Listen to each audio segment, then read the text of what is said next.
Every year, I usually go through a phase around middle of September, beginning of October that I like to call the yearly annual Ryan Gosling phase. That phase has started a little early this year.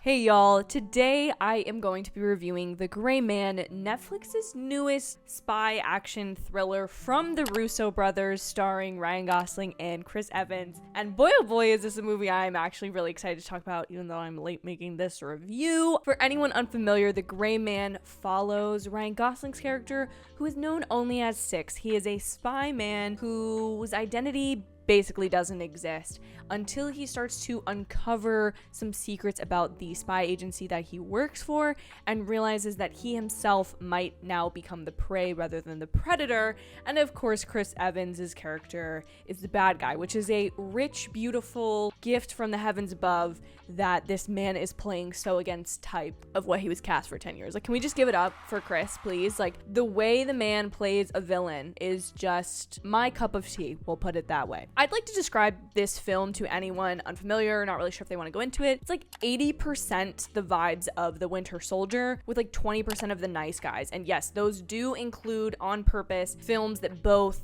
the main actors of this film have starred in. But if you're not fans of their work, you also kind of get the Ana de Armas beautiful touch that she brings to any performance that she gives of witty humor, awesome action, and just like you just want to be her in the movie. Like, she's just amazing. As well as Bridgerton star Regé-Jean Page in a role that also was very surprising, mainly because he did not have a British accent. Sorry for the light spoilers there, but that very much took me aback. I just truly feel like after this movie, the Russo brothers fully know how to make a spy thriller film. That is their specialty. If I ever, for the fate of humanity, was like, pick the directors of this spy thriller, like, it would be them, 100% certain, because I feel like they know how to make a film like that that's got tension, that's got action, without it being ridiculously showy, although there were a couple shots in this film that, like, cinematographer got a hold of a drone, and I can't tell either if he really liked it or if he was just forced to get European tax credits to, like, film a bunch of landmarks, but that's besides the point. I just feel like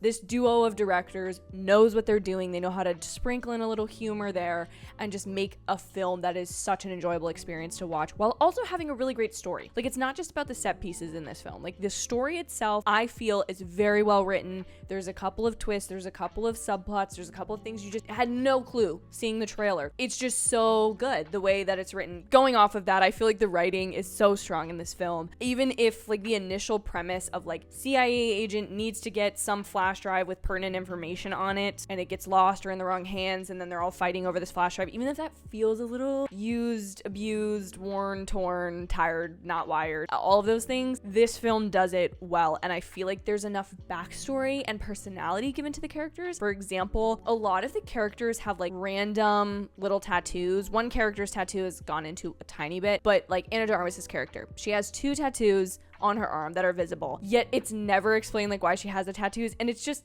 kind of like a fun little touch to make it seem like this character has lived and existed in this world longer than just the beginning and end of this film. Like, she is more of a real person. Same with like just personality tics, if there's a character who really likes to chew gum in this film, or kind of just random other things like that. And again, it just makes these characters feel like real people, as opposed to this is the CIA agent character and this is the other sidekick character and this is the bad guy. Like, it's just written well. Okay, that's all I have to say. I also feel like the action really feels grounded in reality. Like, there are no easy outs for the characters in some of these scenes. In fact, some of them you're like, how in the world are you gonna get out of this? But there's a nice like thing that will be set up like earlier in the film that then pays off. So it's like the writing is done well. They weren't just like, this character needs a gun in this scene. Okay, there's just gonna be a gun on the floor where he is and he can pick it up and use it. No, it's like he has to have that pre-existing. That's just a random example, but this film does that a few different times, and there's a couple situations where I don't want to say it's like so grounded that it's funny, but like there's a couple situations where you're like, of course this is how like this awesome superhero type spy guy is gonna get caught, like in this dumb situation that he can't get out of, but it's well written. Like, it's not a dumb situation. I'm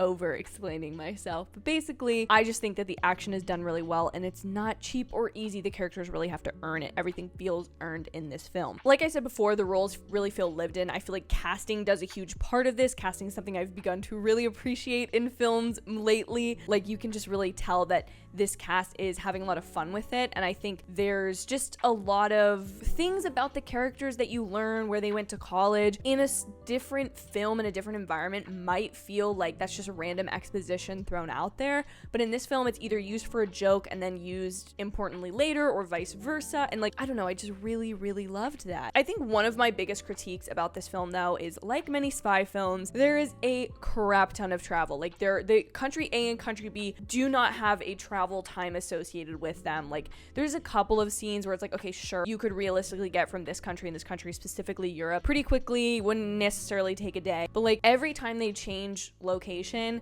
there's a title card to say where they are, which in some ways I feel like from a realistic side of me is like they're trying to get money from those countries because they're recognizing that they filmed there. The other side of me is just like, hey, this is not nameless European country, this is a specific place, but mostly it just kind of feels like jargon on the screen, especially when there's certain places they're only in for like literally one scene and they never go back there, and so it's like, why do I need to know where they are? That was just, again, that's just me. It's just too many words on the screen, and it's not like subtitles or something that's like good to read, like adds to your film experience. I just feel like that kind of took away. And again, those drone shots, they get a little gratuitous after a while, but not super bad. And some of them in the action sequences is like pretty sick. It's that Netflix flashy, we're making the most expensive movie we've ever made, which this is. I also think all the women in the world collectively, we should give a really big thank you to the Russos, because geez Louise, do these men know how to shoot a film that women will enjoy. Like, I'm just saying, ladies, this film's got a little bit of a female gaze to it, and there was no female behind the director's chair. Now, I don't know about the cinematographer, I don't know about the rest of the crew, but like, there were some things about the men in this movie that